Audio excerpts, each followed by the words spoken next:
then.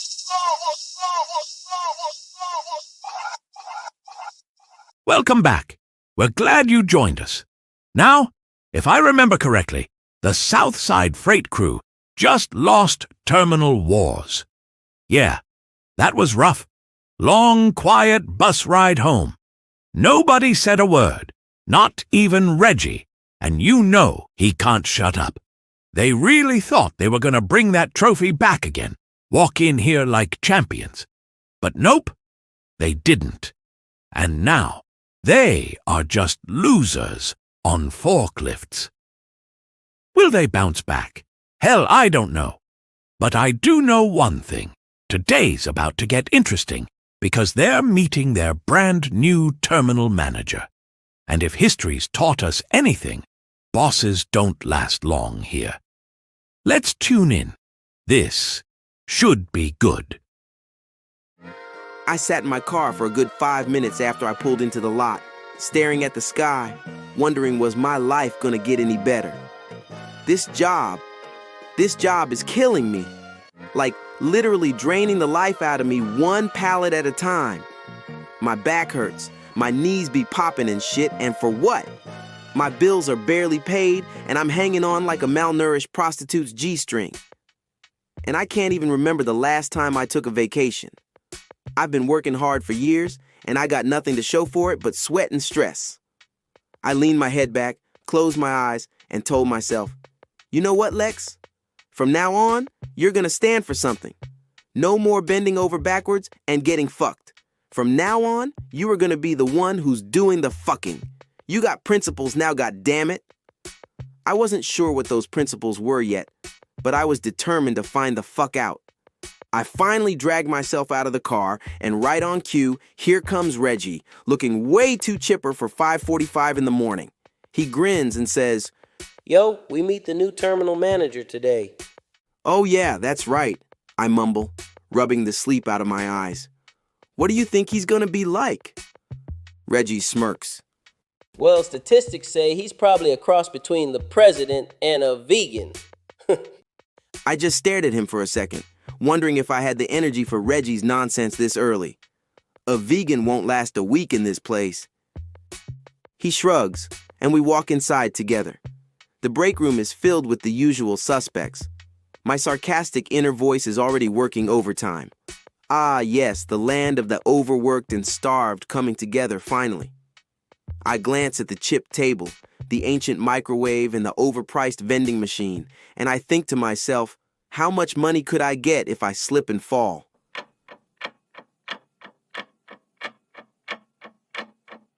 I leaned back in the corner of the break room, wishing I'd just called in sick when Dewan stomped in. He slammed his hand on the table like he was trying to make a statement. Good morning, y'all. Listen up. I know it's hot as hell on that dock, but some of y'all are too damn old to not know how to properly wash yourselves. This dock smells like the back of pig ears. Matter of fact, it smells like the braids that be up under the lace front. Y'all know that smell. Not the lace front braids. It smells like chitlins cooking. That's right, I said it. Chitlins. So what I'm saying is, properly clean yourselves and hydrate. And one more thing. Some of y'all got families of 4, 3, 7, I don't care. Stop taking the haterade sports drinks home to your family. Those drinks are for workers of Southside Freight only. I just shook my head thinking, yep, another beautiful day in paradise. Dewan finally stopped yelling about chitlings and stolen drinks long enough to catch his breath. Then he straightened up like he was about to announce the winner of a beauty pageant. All right, now that we got that out the way, I want to introduce y'all to our new terminal manager, Mr. Thomas Green. All of a sudden, this man in a crisp white polo and khakis stepped forward. His posture was so straight I almost sat up just out of guilt. He looked like he ate nails and milk for breakfast. I'm not gonna lie, he looked like he means business. I'm Thomas Green. I've been brought here to get this terminal in tip-top shape. Because right now, y'all are operating at a 33% satisfaction rate. That means 2/3 of you are either mad at life, stank, or both. Life's too short to tiptoe around the truth, so here it is. We either ride this wave like pros, or you drown like the rest of these non-swimming, excuse-making, trailer-leaving, half-full amateurs. This nigga's spitting. Right now, this terminal is the example other terminals use to scare new hires. You're the cautionary tale. You're the before picture in the weight loss ad. And we are not gonna stay that way. But that ends now. I'm here to turn this dump into the gold standard. The place other terminals point to and say, damn, that's how it's done. We will get there through discipline, consistency, and a level of work most of you haven't shown since you lied on your resumes. That's all for now. Thomas stepped back like he just dropped the mic, and Dewan hopped right back up, grinning like he was proud of his new toy. Okay, y'all. Any questions? All right, then. Get to it. And remember, it's always a great day at Southside Freight.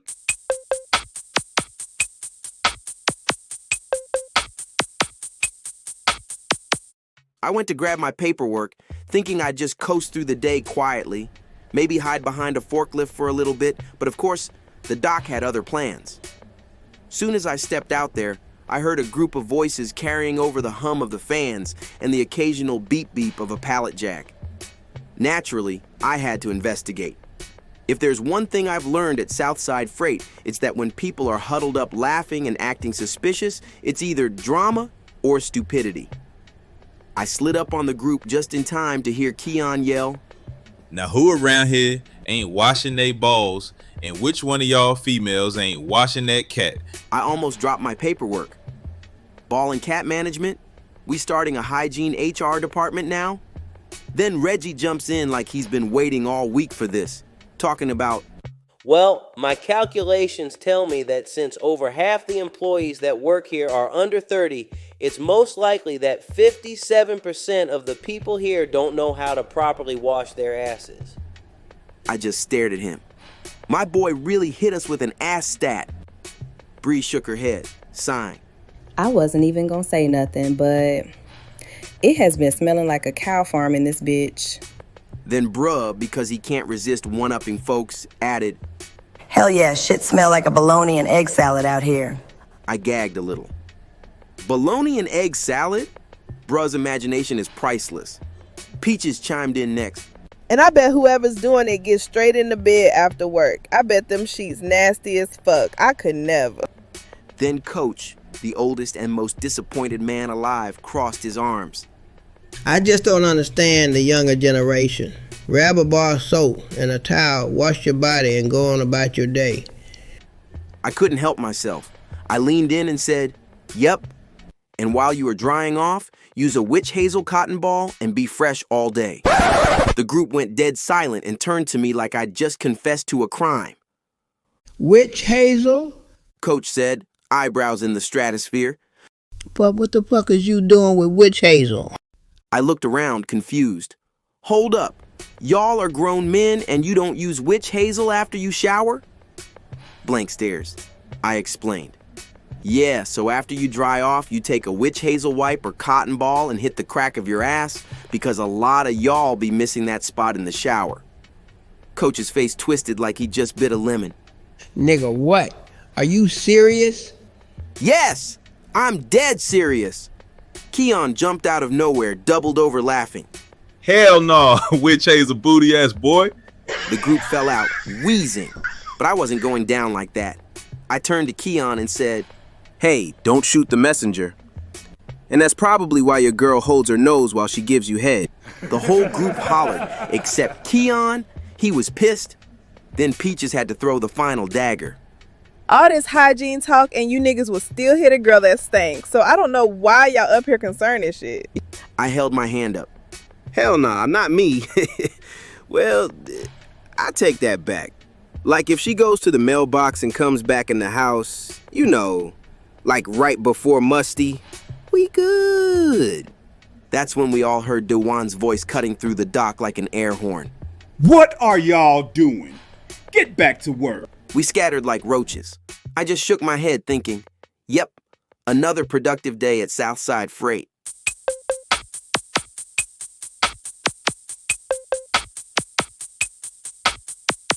I was leaned back in my car, air conditioning blasting like it was fighting for its life, finishing off my good old Uncrustable sandwich. Don't judge me. Those little peanut butter and jelly pockets of joy hit different when you work on a musty-ass dock all morning. My windows are tinted, dark enough to feel like a low-budget secret agent, and I parked way in the back of the employee lot where nobody bothers me. Phone starts ringing. Caller ID says all seer. What the hell? I thought. Probably another scam call trying to sell me a warranty for a car I don't even own anymore. I hit silent and went back to enjoying my lunch. Then I saw movement. 2 employees, lip-locked like teenagers behind the gym. At first, I didn't think nothing of it until my brain connected the dots. Wait a damn minute. Both of them got spouses. Like actual spouses I've seen post about date night with bae on Facebook. My mouth dropped so hard I almost choked on my Uncrustable. Before I could even process the ghetto telenovela unfolding in front of me, my phone buzzed with a text. Pick up, now. Then it rang again. All seer. Okay, now I was officially creeped out. I sighed and answered. Hello? A deep, almost movie trailer voice said, Hello, Lex. What you just saw between those 2 employees? Keep your mouth shut. I sat up straight. First of all, who the fuck is this? And you are not my father, so don't tell me what to do. And how do you even know what I just saw? Is this Bree? No, this ain't Bree. Bree's at the hot tamale food truck around the corner. God damn it. Now listen, I know everything. Everything about this company. I also know everything about you. For instance, you are wearing a black polo shirt and pants. I looked down. Black polo shirt. Pants. This nigga must be from the future. Quick, give me the winning lottery numbers. Will you shut up and listen? You must not mention those 2 employees hooking up to anybody, or you will cause World War III. Do you want World War III, nigga? Well, do I still have to pay rent if we at war? 'Cause if I don't, I'm posting this shit on social media. Fuck rent. There was a long silence. Then the voice said, Yes, nigga, you still have to pay rent. I sighed. Okay, fine. I won't tell nobody. But who are you really? That's not important. Continue with your day and act like you never saw that shit. And then he hangs up. I sat there in the AC staring at my Uncrustable wrapper. This day cannot get any worse, can it? This musty-ass doc. Norman Bates calling my phone, threatening me, and Bree went to the damn hot tamale truck and didn't tell nobody. I'm going to tell her about herself when I see her.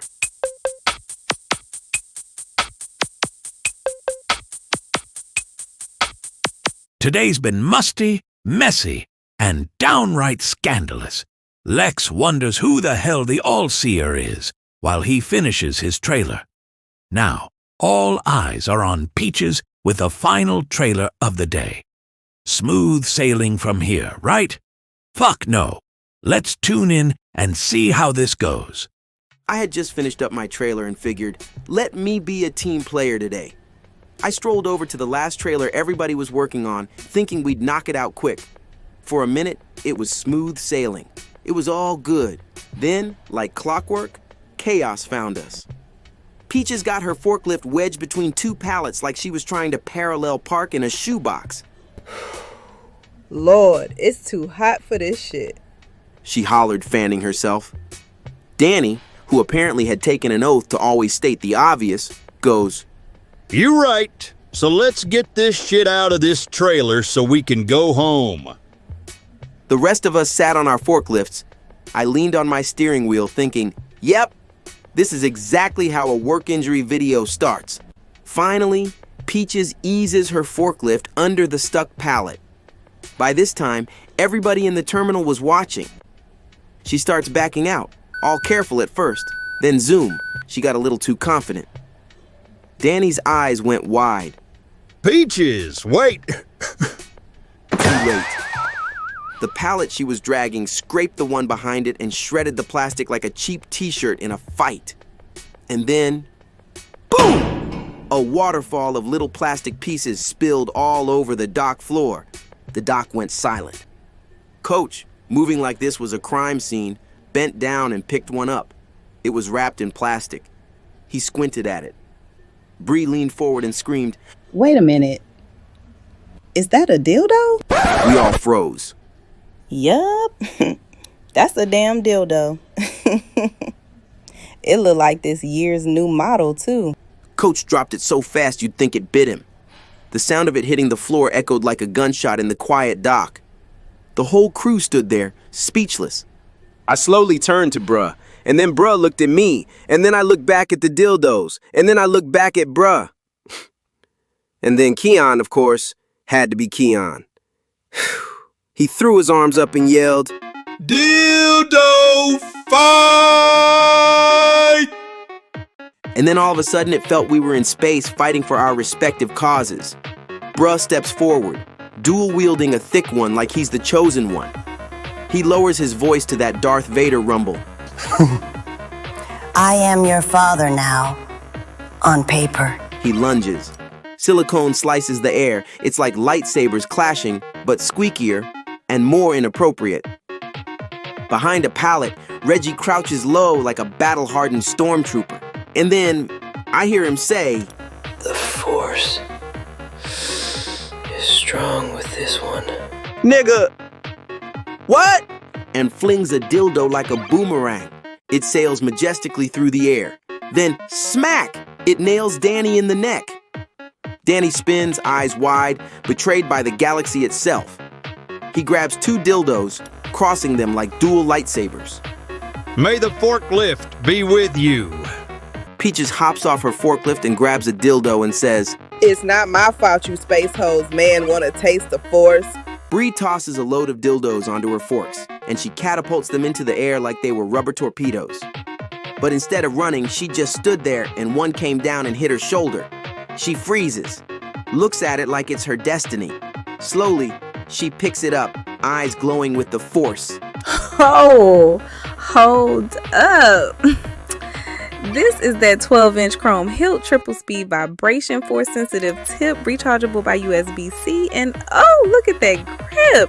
Anti-slip even in sweaty hands. Limited edition, only 500 of these came out. She didn't throw hers for some reason. Meanwhile, I'm in my moment, dual wielding like Anakin in his prime. I leap over a pallet in glorious slow motion, mouth making my own effects. Take that, you funky bastards.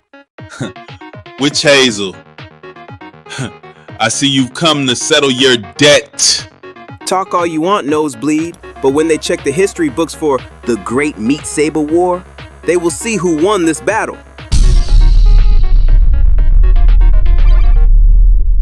And then, the Force shifts. A shadow appears in the bay door. It's Dewan, looking pissed. Dewan, looking like Thanos, just shakes his head as he steps onto the dock. A long, bright pink meat saber sails in the air and hits Dewan right in the chest. He stops, looks down, slowly bends over and picks it up. And then, Dewan holds the meat saber in both hands, squints at it, and his face changes. Is this a damn dildo? He was so shocked, he said it again. Is this a damn dildo? No, hold on. Wait a minute. I know damn well y'all ain't up here playing with dildos. The entire dock goes silent. You can hear a pallet creak in the distance. Y'all got me out here sweating in 104-degree heat. You none-home training, none-trailer loading, pallet breaking, dildo fighting on my dock employees. Look at this mess. Danny, you're damn near 55. Peaches, you're driving a forklift like it's an infinity. Bruh, Reggie, Keon, Bree, Lex, y'all grown. Reggie tries to defend us by saying, Technically, this was like a tactical Jedi exercise. It actually builds teamwork. And you gonna Jedi your ass right out of a job. Y'all do this mess the first day of our new terminal manager. This what he got to see. If I was him, I would fire all y'all. He roars, slapping the dildo on his clipboard like a gavel. Pick 'em up, every last one. And I swear to God, if one rubber penis hits floor, everybody running laps. As I glance up, Thomas Green is in his office window, arms crossed, dead silent. He shakes his head slowly like a man watching the fall of civilization. And just like that, the great dildo war of Southside Freight was over.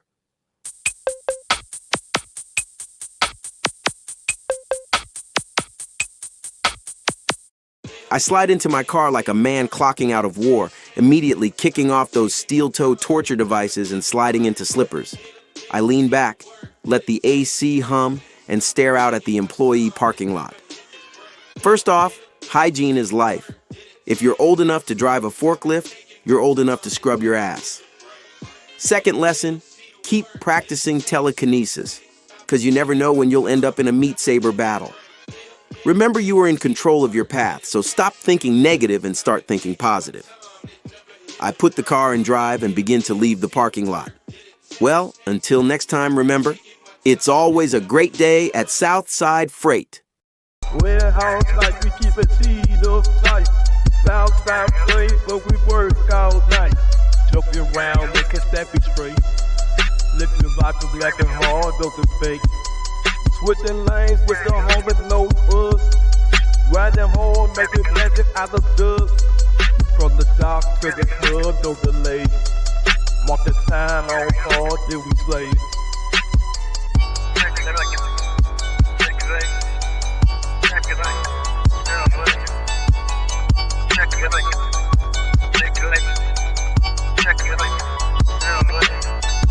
Forklift, cause we on the move, no regrets. Every second make your money like a bitch. Clock in, clock out with hustle and flow. Southside Freight, that's a show. Every day we produce the heat. Comedy and crime can't be beat. Southside Freight, we ain't late. Turn it up, we celebrate.